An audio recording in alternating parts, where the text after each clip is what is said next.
Cup du spelar? Eller är det Wimbledon? Björn? It's the perfect rivalry.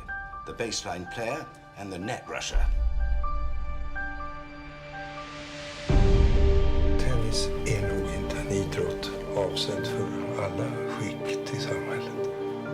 Mr. Borg, how does it feel knowing you could make history if you win your 5th Wimbledon?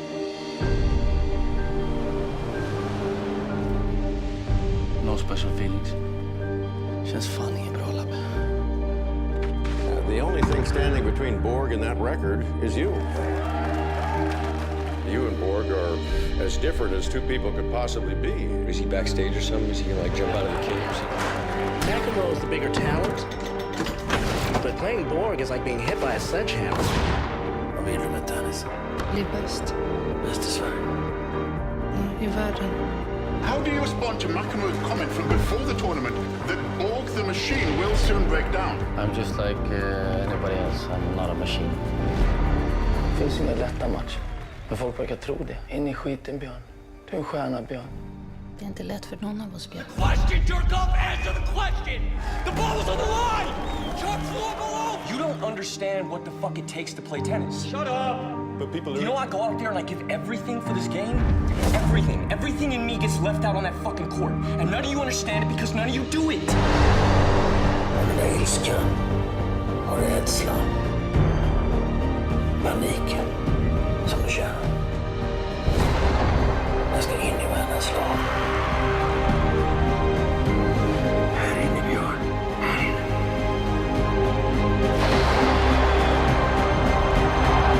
Maintenant, la planète entière attend que ces deux géants fassent leur entrée. Comme deux gladiateurs.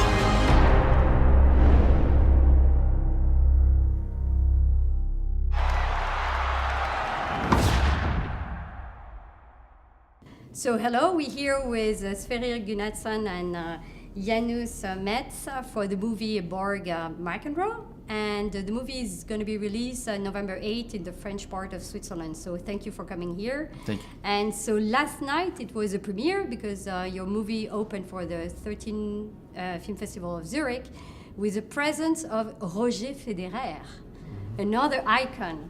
So did you see him at the end of the screening? No, we saw him before, actually. Oh, okay. And what did he say?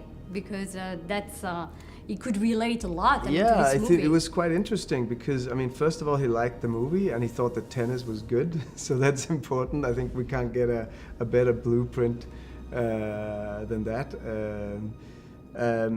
It was interesting to find out that he had a lot of the same issues as Bjorn Börg when he was a kid. You know, he had difficulties controlling his temper on court, and he was very emotional, and until he got a Swedish coach who, you know, taught him how to control his emotions and focus them in the right way on the tennis court. And then he went on to win, you know, 5 consecutive Wimbledons, and I believe that's only him and Bjorn Börg. But I mean, most of all, he was just really down to earth and very friendly and talkative. It was wonderful to meet him. But how did you end up with this project? How did you get involved?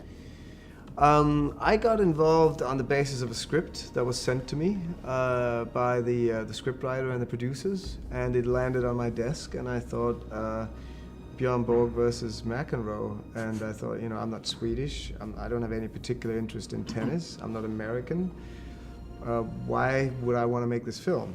And then I looked at it and I thought, well, I am actually, you know, I'm really interested in people that are able to push themselves kind of to the limit and beyond in search of some sort of feeling of being alive or intensity or perfection maybe even, or maybe some kind of quest for meaning.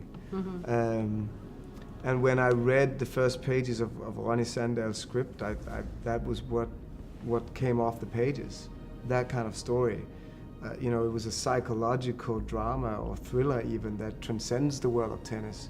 And then thinking about it, you know, the tennis world lends itself so beautifully to this kind of meditation because tennis is about loneliness and it's about psychological endurance and you have this beautiful metaphor of a tennis field where the lines are, you know, maybe demarcate some kind of way to try to find order in chaos. And for me, that's what filmmaking is about. And it's about human beings. It's about why we're here, and the whole kind of lack of meaning or trying to find meaning, or it's deeply haunted. Yeah. And this story is deeply haunted. And what was your biggest challenge? I mean, when they offered you the part, was to portray an icon, or was to learn how to play tennis? Because you said yesterday that you never played before.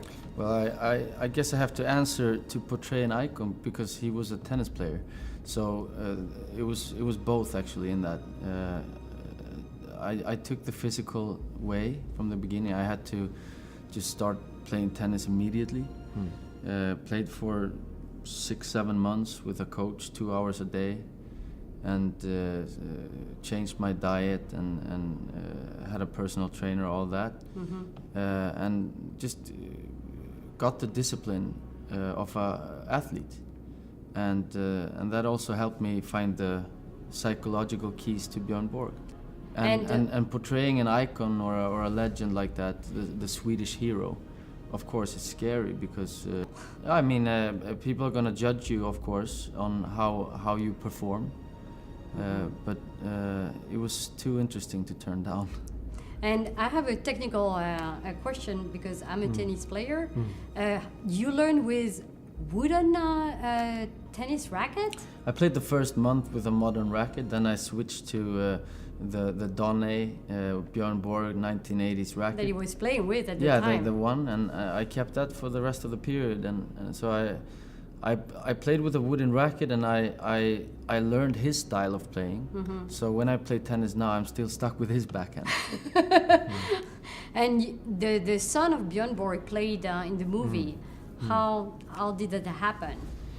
Well, we went out with a casting brief to find a 12 to 14-year-old kid who could play tennis. And then we actually got approached by Leo Borg, who we knew perfectly well, who was. I mean, he's the best tennis player in Sweden in his age group, for obvious reasons. He's Bjorn Borg's son.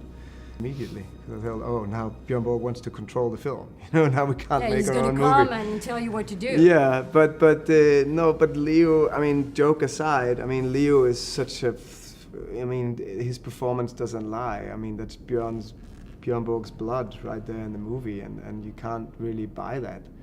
It's such a tremendous authenticity to the role, and once we realized that he was just so good, then we had to have some conversations with the Borg family that we would be able to work with him on the same level as the other actors, and they were very supportive, and they were very kind of encouraging about the project, and they, it was Leo's thing, but it obviously gave me an opportunity to talk to Bjorn about his life, so it became like a really beautiful thing for the movie.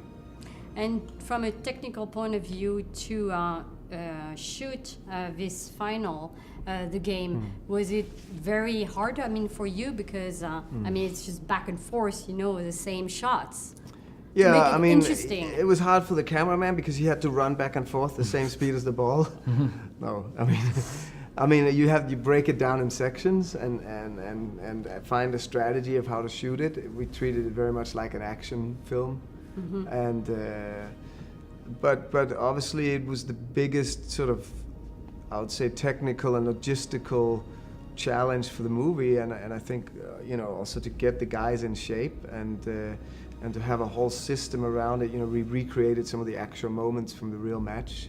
We had professional tennis players in there as well as body doubles, and some of the balls you see of like computer generated, and it was a huge job to get that whole thing right, and it had to be right. Yeah. Because even if filmmaking is about human beings and about relationships and psychology and whatnot, if you're making a film about the two best tennis players in the world, you better make the tennis look right, because otherwise the film doesn't work. Exactly. I'd like to believe that we made the first real tennis movie. You did. I can tell you. I've been playing for a long time, and you did. Thank you. And do you still play tennis, or Well, you stopped? I play. You're just disgusted with it. No. I play once in a while. But I felt last time I played in Stockholm, I looked at the cafeteria and there was a crowd building. Oh, that's the guy playing Borg, you know. So I have to find another court. Okay. Probably. Thank you so much. Thank you. you.